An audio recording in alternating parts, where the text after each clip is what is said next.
Marcellus Sports Shooting Stars. We bring the game to you this Friday night. We got the Eastern York Golden Knights at home versus the Middletown Blue Raiders. A big time district matchup this Friday. And I got Eastern York's coach on, Bug Kyle. Coach, thanks for jumping on with me. Thanks for having me. Appreciate it. So you've been here since I think 2022 when you came in. Prior to starting coach at Eastern, over a 10-year period, there were 6 different head coaches. First year, I believe you were 2-8. Yep. Turned it around, coach. Now 3 district playoffs in a row. This is the first time in the history of the program. You're going to have a home game, though. Talk a little bit about that transition of when you started to where you are today. Well, it was just the kids, bought into what me and my staff was doing. The leadership that we had when we got there, from the younger guys was key, which now is our seniors. Now that was freshmen when we first got there. They was one of the big stepping blocks to us getting to where we're at today. Is them guys, they was young, but we expect a lot of them as freshmen that right now is helping us out a lot. Yeah, well, man, it's been on record for sure. Talk a little bit about like how important this is to that Wrightsville area and that first district home game this Friday. Well, it's good for the kids. It's good for the town. Are very supportive. That's one thing I can say since I got here. They've been very, very supportive. Not just the kids, but the football program itself. And they whatever we need, they make sure we got. So it's good for them to actually be able to cheer, at home for the first time, and not have to travel to cheer in a playoff game. Well, we got to give a big shout out to Wrightsville Social Club. They definitely helped to bring sports shooting stars out this Friday to capture all this. We're telling everybody to get out there early, though. Coach, talk a little bit about that Golden Knight fan group and how important it is to be loud out there this Friday. Well, I mean, it's now it's one and done. So we don't have, well, next week we can do this better, or next week we can make sure this happens. And they support a lot. They come out every game, they cheer us on. But I think this is probably going to be the most packed the stadium has probably ever been. Just being a home game, first time ever. Because people are excited. They're really excited. So again, it's going to be a packed house and going to be a really good football game. Well, we mentioned the last 2 seasons. You made it to districts. Heartbreakers didn't make it to round 2, but that's what you're looking to do. And under center, man, talk a little bit about the record-breaking quarterback you got. And I was reading that he's the all-time touchdowns, all-time completion, all-time yards as your quarterback. Talk a little bit about this guy, Quinn Bramble, please. Well, he's like I said, he just been a natural leader since he was a freshman. Didn't play much quarterback as a freshman, obviously, because we had already had a starter there previously that was a couple years starter. But I mean, he came in and just each year got better and better, just not on the football field, but just being a better teammate. Taking a lot of ownership. The kid, we expect a lot from him.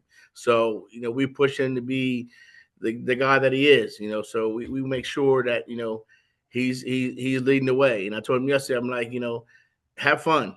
Don't come to practice worrying about the outcome of Friday night, because this could be your last week. So come to practice and have fun.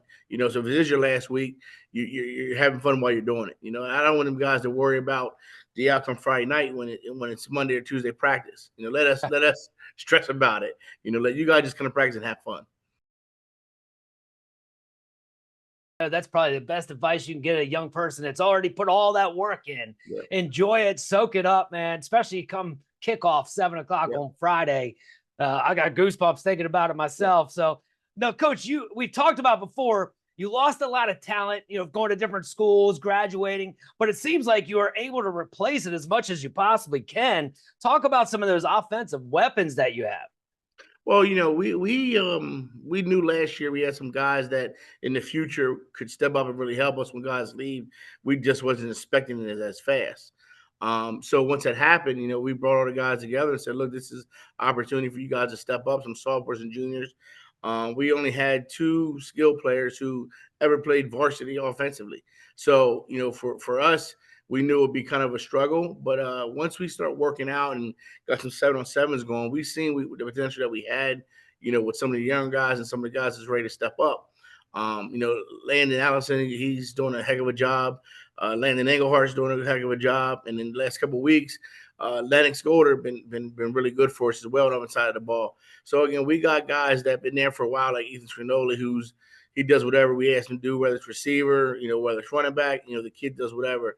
And obviously with Quinn back there, we've been using his legs a lot more offensively, to keep defense a lot humble. So again, we're finally getting healthy where we have, week 4, week 5, we took a lot of losses against Solanco that had some guys out.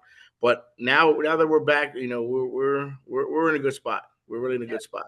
Well, it's been showing. I know you even had freshman Brady Cook popping off as well. Defensively, it always seems like you got to mention Stacker, of course, Rumsey as well. Talk a little bit about that side of the ball, Coach. Yeah, I mean, we're doing a better job of moving guys around. There was a lot of times during the year that, they're game planning for Cole, because obviously you should. I mean, he's one of the best D linemen in the state. But, for him, he was getting double team and triple team, which opened a lot of stuff up. So now we're doing a lot of movement with him. So you can't assume where he's going to be at. But the defense and my defense coordinator is doing a great job of putting different defenses in, disguising different stuff. So that way, you can't game plan for it as easy. You see a certain look and you think the look's going to be. Gotcha. Well, obviously the Blue Raiders are coming in. They have district success in the past as well. They're ranked 10th. You're ranked 7th.